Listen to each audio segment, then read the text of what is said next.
Welcome to educational दादा YouTube channel. आज के इस वीडियो लेक्चर में आप वर्ग 10वीं का एनसीईआरटी गणित का प्रश्नावली 1.1 का सॉल्यूशन बेहतरीन तरीके से देखिएगा और ये स्पेशल बिहार बोर्ड के लिए वीडियो है। तो यदि आप बिहार बोर्ड से हो और आप चाहते हो कि मैथ में 100 मार्क्स 2027 के एग्जाम में अचीव करना, तो अभी सब्सक्राइब मार दो और कंटिन्यूअसली इस चैनल पे पढ़ाई करते रहो। बेल आइकन को भी दबा लेना ताकि हम अब पर डे वीडियो डालते हैं तो आपको नोटिफिकेशन जाता रहे और आप अच्छे तरीके से पढ़ाई कर सको फ्री में। आप बड़े बड़े जो ऑनलाइन कोचिंग है उसके चक्कर में ना पड़े, आप ट्रस्ट करें हम पे, आपको 100 आउट ऑफ 100% आएगा। एक बार सॉल्यूशन को देख के देखो, मेरे तरीके को बेहतरीन ढंग से समझाऊंगा।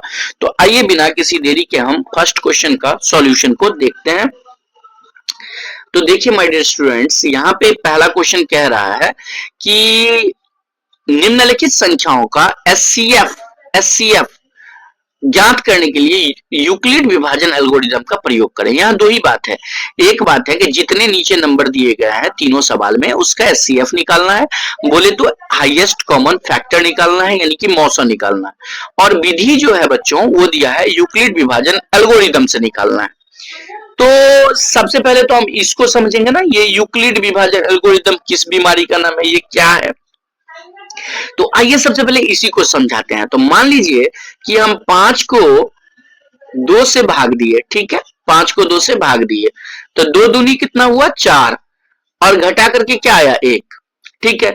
तो आप बचपन क्लास में ही पढ़े होइएगा कि ये जो बीच वाला होता है ना, ये बीच वाला थोड़ा कलर चेंज करके बताते हैं, ये इसको कहते हैं भाज्य। क्या कहते हैं? भाज्य, ठीक है।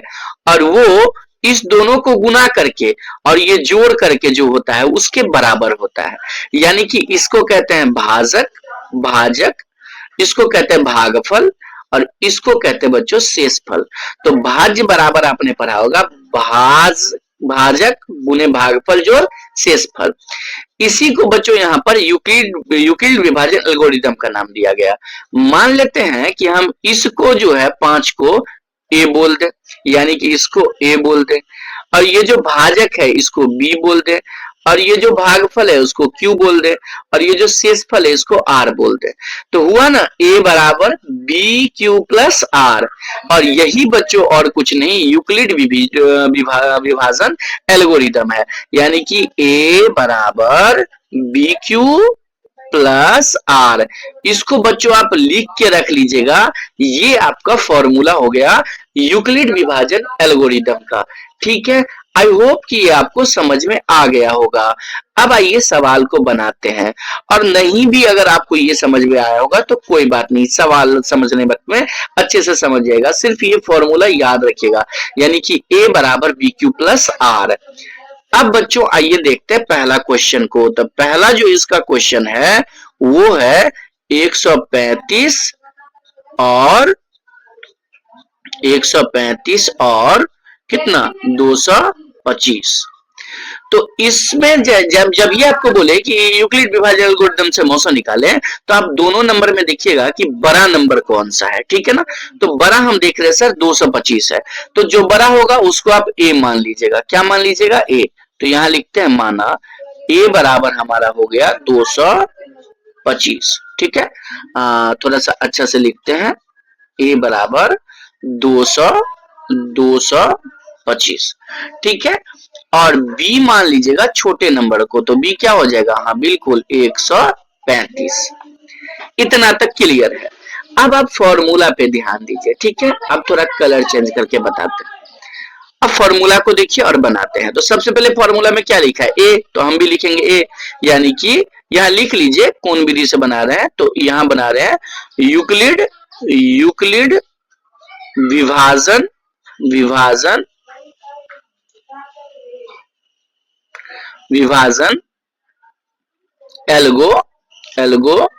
एल्गोरिथम से, है ना बच्चों, ये लिख दीजिएगा, है ना, से एग्जाम में। और अब आपको जो यूक्लिड विभाजन कह रहा है वो पहले कह रहा है ए लिखने के लिए, तो पहले आप क्या लिखिएगा? बिल्कुल 225 लिखेंगे सर। फिर बोल रहा है बी लिखने के लिए, तो बी क्या लिखेंगे? 135। अब बोल रहा है बी के बाद क्यू लिखो तब आर लिखो। हुआ ना प्रॉब्लम? अब ये क्यू आर कहां से लाया सर? तो डरने की बात नहीं है, बस इस वाले भैया को इस वाले भैया से डिवाइड दे दीजिए, है ना, आसान है। तो आइए हम 225 में 135 से क्या करते हैं, भाग लगाते हैं। तो एक बार में लगेगा 135 और घटा के हो जाएगा 90। तो ये जो आया एक, यानी जितना बार में आया वो हो गया Q। अब प्लस देता है R के पहले, तो हो गया 90। अब बच्चों यहाँ ध्यान देना है कि ये जो R है, यानी लास्ट में जो 90 आया है, ये 0 होना चाहिए। जब तक यहाँ पे जीरो नहीं आएगा तब तक हम काम करते रहेंगे, है ना। ये 0 आना चाहिए, लेकिन अभी क्या आ गया, तो अभी तो आपने तुरंत ही देखा ना कि यहाँ पे सर 90 आ गया था, है ना, क्या आ गया था 90। तो यहाँ लिख देंगे कि R नॉट इक्वल टू 0, यानी R 0 नहीं आया। अब देखिए क्या होता है, अगर R 0 नहीं आता है तो ये जो पहला वाला यानी B है वो A बन जाता है। तो फिर से इसको A बना दिए, देखिए यहाँ पे। और ये देखिए ये जो लास्ट वाला R है ना, ये बन जाता है B। तो लीजिए इसको बना दिए B। और फिर से हम क्या करेंगे, इस A में B से भाग करेंगे। तो देखिए थोड़ा सा, ये जो देख रहे हैं 135, फिर इसको भाग देंगे किससे, 90 से, ताकि R 0 आ जाए। तो आप देख सकते हो 90 एकान 90 और घटा के 45। उरी बाबा अभियो नहीं आया, अब फिर आ गया 45। कोई बात नहीं, इसको लिख लेते हैं, पहले लिख लेते हैं Q को, तब लिख लेते हैं R को। और यहाँ बता देते हैं कि भाई साहब फिर से अपने पास R 0 नहीं आया है, फिर से अपने पास R नॉट इक्वल टू 0। ठीक है, और 0 जब तक नहीं आता तब तक वही काम करते रहेंगे। फिर से इसको क्या बना देंगे हम लोग, इसको क्या बना देंगे, जी सर A बना दीजिए। तो लीजिए A बना दिए, और इसको क्या बना दे, लास्ट वाले को सर R को B बना दिया जाता है, तो 45 लिख देंगे। और जब ये आप 90 में 45 से भाग दीजिएगा तो आप जादू देख लीजिएगा। 45 से देखिए भाग देते हैं तो 45 दूना 90, और बताइए शेष क्या आ गया ना 0। बस हो गया। अब करना क्या है वो देखिएगा, आप थोड़ा सा रुक जाइए, इसको इरेज करने दीजिए हमको। तो जब ये हम यहाँ देखिए कि 2 बार में लगाए, पेन उठा लेते हैं, 2 बार में लगाए तो अपने पास क्या आ गया, 0 आ गया। और यहाँ लिख दीजिए इस बार R बराबर 0। देखिए बराबर को काट दीजिएगा तो नॉट इक्वल टू हो जाता है, और ये बराबर रहने देंगे। अब जब देखिएगा यहाँ 0 आ गया बच्चों, तो आप इस नंबर को देखिएगा, इसको, यही आपका आंसर हो जाता है। लेकिन लिखेंगे कैसे सर, तो लिखेंगे यहाँ R बराबर 0 तथा B बराबर 45। ठीक है, इसलिए HCF कितना कितना का निकल है, 135, और कितना का निकल है 225 बराबर दे देंगे, जो लिखा है ना वही लिख देंगे, यानी 45 हो गया हमारा आंसर। तो बस ये ऐसे ही बनेगा। आप इसे वीडियो को पॉज करके पहले उतारें और फिर हम सेकंड क्वेश्चन का सॉल्यूशन को देखते हैं। तो आइए आप देखते हैं क्वेश्चन नंबर 2 को, है ना। तो क्वेश्चन नंबर 2 कह रहा है, जैसा कि आप देख सकते हैं क्वेश्चन नंबर 2 कह रहा है 196 और 38220। ठीक है, 38220। तो इसमें भी आप देखोगे कि दोनों में बड़ा कौन सा है ना। तो बड़ा आप देख सकते हो 38220 है, तो हाँ मान लेते हैं A बराबर 38220। ठीक है, और B बराबर क्या मान लेंगे, बिल्कुल 196। अब आप यहाँ पे जितना लिखा ना यूक्लिड विभाजन एल्गोरिथम, इसको उठा के पेस्ट कर दीजिएगा इजीली। यहाँ पे हम अभी नहीं लिखते हैं, आप ये पूरा लिख दीजिएगा और लास्ट में लिख दीजिएगा से। और तब क्या होता है फॉर्मूला, पहले ए लिखा जाता है, तो हम पहले क्या लिखेंगे 38220 और बराबर लिखेंगे 196। देखिए क्वेश्चन ज्यादा ही आसान है, सिर्फ डिवाइड इसमें थोड़ा सा भारी है। तो आइए 38220 में हम 196 से भाग देते हैं। ठीक है ना, 196 से भाग देते हैं। तो पहले एक बार में लगाते हैं तो होगा 196, ये 9 लिखा हुआ है, और घटा के देखेंगे तो 12 में से 6 जाएगा 6, और यहाँ 7 बचा 8 है, तो 17 में से 9 जाएगा कितना होगा 8, और ये 2 में से 1 गया तो 1, और फिर यहाँ पे क्या उतर जाएगा 2। इस बार हम लगाते हैं 9 बार में। ठीक है, 9 बार में तो 6 9 54 हासिल 5, 9 9 81 और 5 86, 86 का 6 हासिल 8 और 1 9 9 8 17, 17 64 यहाँ पे लगा और 12 में से 4 जगह तो कितना होगा 8, बिल्कुल 12 में से 4 गया 8 और ये जो आप देख रहे हो ना 6 वो बन गया कितना, ये जो 6 है वो बन गया 5, तो 15 में से 6 जाएगा कितना होगा 9 और ये 17 17 कट जाएगा। ठीक है, अब इसमें उतर गया 0 और अब लगेगा 5 बार में, कितना बार में 5 बार में, देखिए 6 पंचे 30 हासिल 3, 9 पचे 45 3 48 हासिल 4, 1 पचे 5 4 9, तो हो गया 980 और आप देख सकते हैं कि यहाँ पे शेष क्या बचा 0, जहां पे क्रॉस दिए वहां 0 लिख दीजिएगा।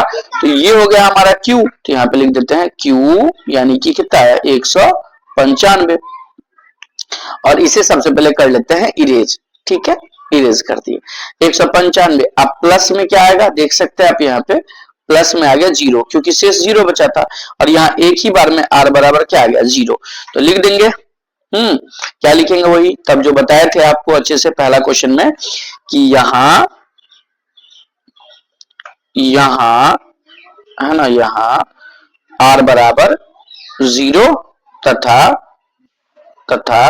b बराबर क्या है यहाँ पे यही नंबर देखा जाता है 196। ठीक है ना, इसलिए जो हमारा मौसो होगा यानी SCF जो होगा SCF कितना का 196 और 38,220 बराबर हो जाएगा, जो बी आता है वही आंसर हो जाता है, तो हो गया 196। तो देखिए सेकंड भी बहुत इजी से बन गया और अब हम लोग देखते हैं इसका थर्ड पार्ट। ठीक है, तो थर्ड पार्ट के लिए आइए देखते हैं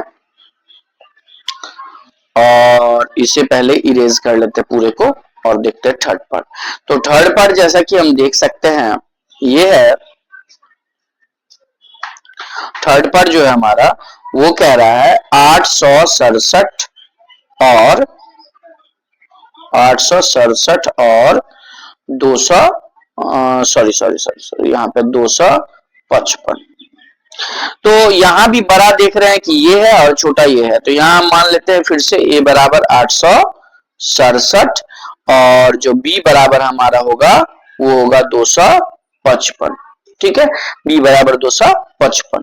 तो अब फिर से आप लिख लीजिएगा यूक्लिड विभाजन एल्गोरिदम से उठा करके पेस्ट कर दीजिएगा और उसके नीचे डायरेक्टली लिखिएगा 867 बराबर 255 यानी a बराबर b और भाग दीजिए 867 को 255 से, देखिए क्या होता।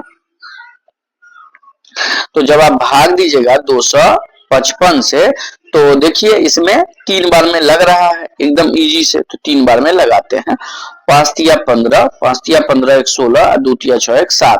क्या 4 बार में भी लगेगा? तो नहीं, 4 बार में नहीं लगेगा, तो 7 में से 5 गया 2 और ये बचा 0 और यहाँ पे 1, तो देखिए 102 हो गया, 7 में से 5 गया 2 0 1, तो यहाँ पे लिख देंगे गुने 3 अब प्लस में 102 और क्या r0 आ गया? तो आप कहेगा नहीं सर इस बार भी 0 नहीं आया, तो यहाँ लिख देंगे कि r नॉट इक्वल टू 0। ठीक है, अब देखिए ये क्या बन जाएगा, ये जो b है वो a बन जाएगा फिर से, बिल्कुल ये आप पढ़ लिए पहला में, और ये जो r है वो बन जाएगा b, तो यहाँ b और फिर हम क्या करेंगे 255 में 102 से भाग देंगे, तो यहाँ लिख देते हैं देखिए 255 और यहाँ लिख देते हैं 102 और जब इसको भाग देंगे तो 2 बार में शायद लग जाएगा, 2 दूनी 4 और 0 और 1 2 2 और ये जो घटाइएगा तो 5 में से 4 गया 1 और ये 5 का 5 और ये 31 यानी कि ये Q और ये R हो गया। तो यहाँ पे क्या हो गया Q हो गया 2 प्लस R हो गया हमारा 51 और इस बार भी हम देख रहे हैं कि R अभी भी 0 नहीं आया, तो फिर से हम लोग क्या लिखेंगे यहाँ मिट गया R बराबर हम लिखे थे यहाँ पे R नॉट इक्वल टू 0 और यहां भी लिखेंगे R नॉट इक्वल टू 0। अब आप देख सकते हो कि ये फिर से क्या बन जाएगा, तो सर A बन जाएगा, तो बिल्कुल लिख दीजिए A और ये क्या बन जाएगा जो R है ये बन जाएगा B 51 और इस बार देखिए आप फिर से 2 से क्या हो रहा है कट रहा है, तो 2 से 102 हो जाता है यानी कि R हमारा हो गया 0 और यहाँ लिख देंगे R बराबर 0 और अब क्या लिखते हैं वो तो आपको याद ही होगा, क्या यहाँ क्या चीज हो गया, यहाँ R बराबर 0 तथा B बराबर क्या हो गया हमारा 51 और इसलिए जो है हमारा SCF जो है यहाँ देखिएगा SCF कितना कितना का निकाले थे, हम निकाले थे 867 कॉमा 255 बराबर क्या आ गया, तो जो ये आता है वही ना आंसर होता है, यानी जो बी आता है, तो यहाँ पे हो गया 51 आंसर। और इसी के साथ ये तीनों पार्ट आपका कवर हो गया और आप इसे देख करके जो फेयर बनाइए, नोट्स बनाइए और कंटिन्यूअसली पढ़ते रहिए, आपका तैयारी बेहतरीन ढंग से होता रहेगा मैथमेटिक्स में 100 आउट ऑफ 100। सेकेंड पार्ट बहुत जल्दी आएगा, तब तक के लिए bye bye, see you in the next video.